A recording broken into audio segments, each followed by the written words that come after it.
Imediatamente e passar a palavra da doutora Janaína Pascoal.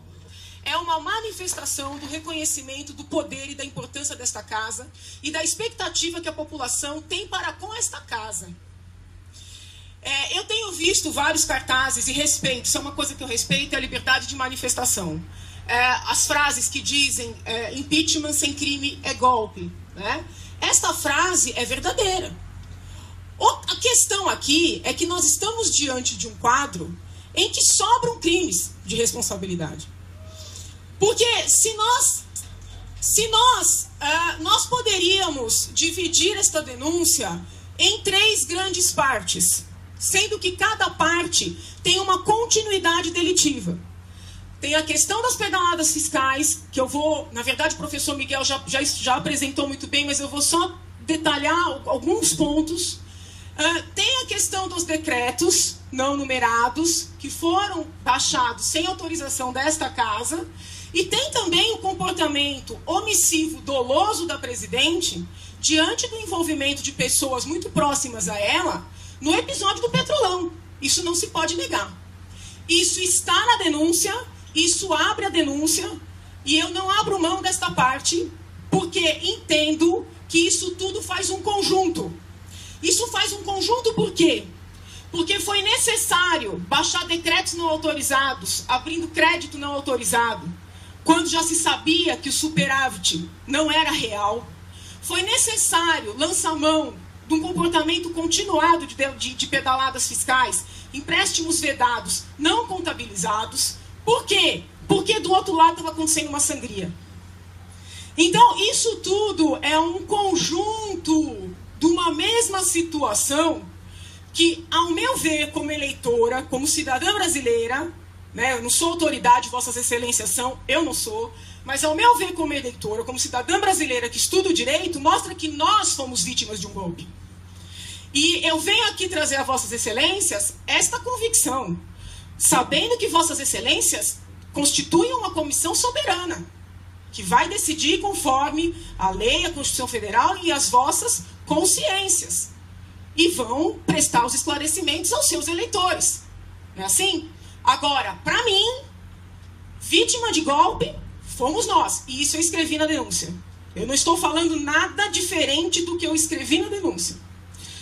Pois bem, com relação a... Eu tenho ouvido muitas críticas, muitos comentários no sentido de que irresponsabilidade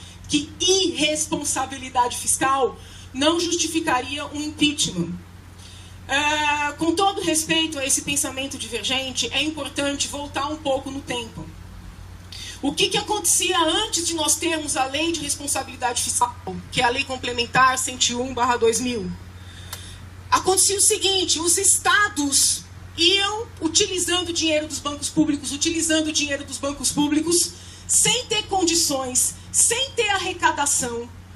Ao fim e ao cabo, como não havia um instrumento legal, quebravam os bancos, ficavam quebrados, e o povo é que pagava a conta. Com aumento de imposto, com transferência. Tanto é que, se vossas excelências puxarem pela memória, quando esta lei complementar 101/2000 foi editada, ela foi muito festejada, como uma garantia, né, da população de que a responsabilidade fiscal passava a ser um valor. Eu ouvi comentários no sentido de que confesso, respeito, mas é muito difícil ouvir isso, de que a lei de responsabilidade fiscal somente se aplicaria a governadores e a prefeitos, e não para presidente da República. Com todo respeito, né, a própria lei é clara. É bem verdade que não seria lógico, mas também está na letra da lei.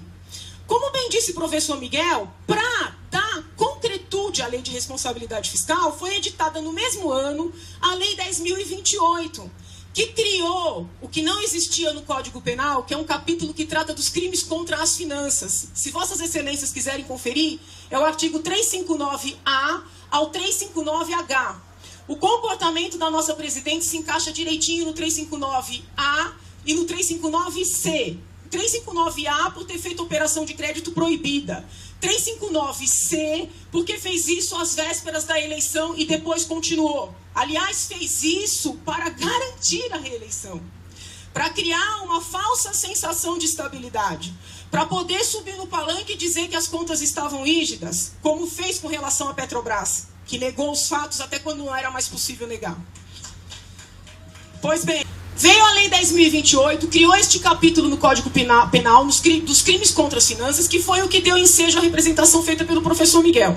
Ao mesmo tempo, esta lei, ela alterou a 1079/50, que já penalizava como crime de responsabilidade a lesão ao orçamento, mas para detalhar essas lesões. Então, esta lei que tem natureza político-penal, porque é a que prevê a penalidade do impeachment, trouxe os artigos 10, 11 e 12 para a Lei Complementar 101/2000, que descreve direitinho o que a nossa presidente fez. Tomar empréstimo vedado de instituição controlada, não cancelar esses empréstimos, não pagar os empréstimos que já tinham sido feitos, abrir crédito não autorizado. Essa questão dos créditos não autorizados tem reflexo claro na Constituição Federal, no artigo 167, inclusive. Está até fora do capítulo. É tão forte isso que está no 167. Nós temos uma dupla violação legal. Porque, a um só tempo, se tomaram empréstimos de instituições controladas, violando 36, e também fez-se isso no topo, em termos de quantidade, de número de operações e de valor das operações, justamente no ano eleitoral. Né? E isso é importante para a nossa denúncia, porque é aqui que se caracteriza, né, a fraude eleitoral, não no sentido de fraude que o Tribunal Superior Eleitoral está apreciando, que não entra aqui na nossa matéria, mas no sentido de criar na população, não importa se rica, pobre, mas na população, o sentimento de que existia uma segurança financeira e fiscal que, na verdade, já não havia. E era sabido que não havia, porque estes créditos eram, como bem disse o professor, eram contabilizados pelas instituições financeiras, inclusive com previsão de juros, que também reforça de se tratar de empréstimos, mas não era contabilizado pelo Tesouro Nacional. Então, no ano eleitoral, excelências, tem investidores estrangeiros olhando para o país, tem investidores internos olhando para o país, tem as oposições olhando para as contas, tem o povo querendo saber se os programas que estão sendo prometidos poderão ser mantidos. Então, foi muito útil a presidente da República, naquele momento, lançar mão desse expediente, porque criou na população, como um todo, um sentimento de que tudo aquilo que estava sendo prometido poderia ser cumprido, quando já se sabia que seria impossível. Ganhasse o governo, ganhasse a oposição, porque aquilo tudo estava oco, como está oca a Petrobras. E isso está escrito aqui na denúncia. Eu não estou inventando nada, está escrito aqui.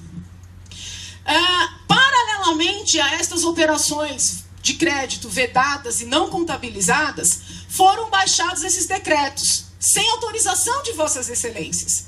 Esses decretos são proibidos pelo artigo 167 da Constituição Federal, porque para se abrir crédito é necessário ter dinheiro. E o que acontecia? Havia um superávit anunciado, absolutamente fictício. Com fulcro naquele superávit fictício, que já se sabia fictício, porque já tinham mandado um projeto de lei para reconhecer que tinha que diminuir, abriram créditos bilionários, sem autorização desse Congresso, sabendo que não teria condição e rigidez financeira para cumprir. Mais uma ilusão que ocorreu justamente na virada 2014 e 2015, para poder dar dinheiro. Por que precisou fazer tudo isso? Além de criar a ilusão, porque a sangria do lado de lá estava grande demais.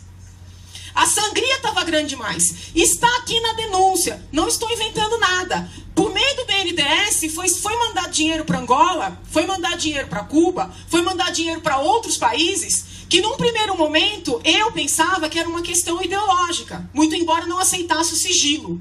Eu não entendia por que essas remessas eram feitas sob sigilo. Coincidentemente, as empresas envolvidas na Lava Jato foram prestar serviços nesses países. Coincidentemente, o marqueteiro que serviu ao presidente, que agora está preso, foi prestar serviços nesses países. Quem pagou essa conta? Né?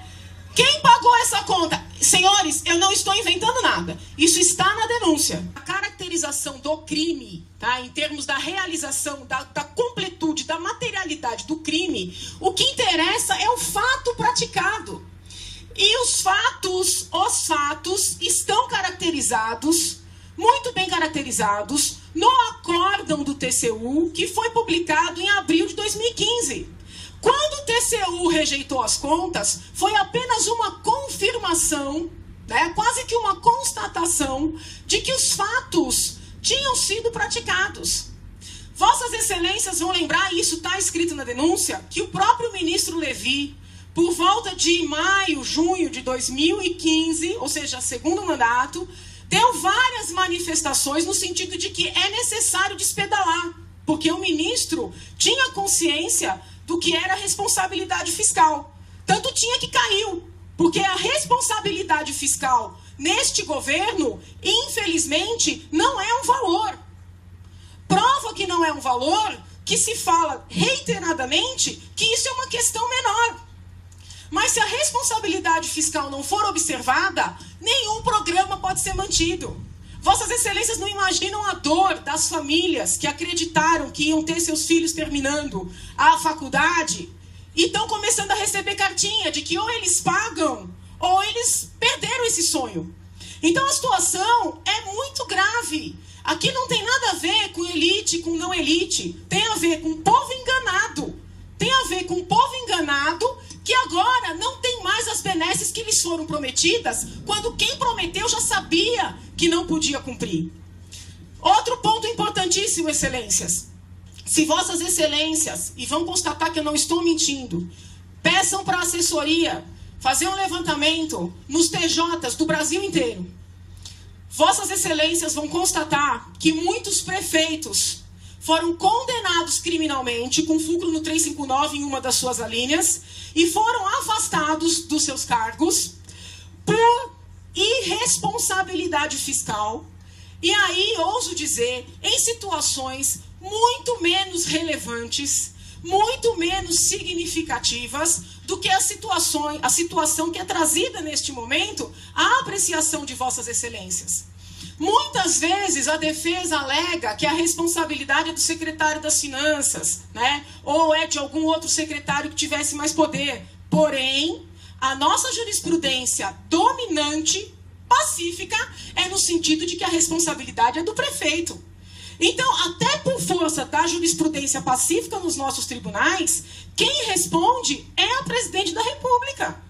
Né? Isso aí está positivado. Outro ponto, a defesa dos prefeitos geralmente diz o seguinte: olha, quando o prefeito, e tem casos assim, tem casos de chorar, vou dizer para Vossas Excelências, quando o prefeito tirou o dinheiro da educação para colocar gasolina na ambulância, ele feriu a responsabilidade fiscal porque ele não planejou. E normalmente a defesa alega, mas ele não tinha alternativa.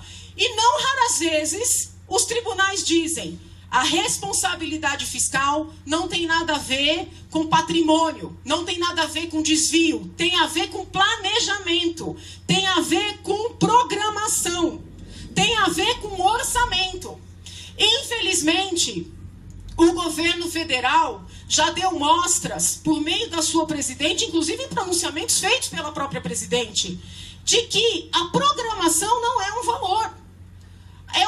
O sentimento que se tem ouvindo a presidente falar, e as pessoas que sustentam o seu discurso, é de que realmente ela acredita que todos os órgãos são dela. Né? Que o dinheiro ela pode emitir a qualquer momento, que os bancos públicos são dela,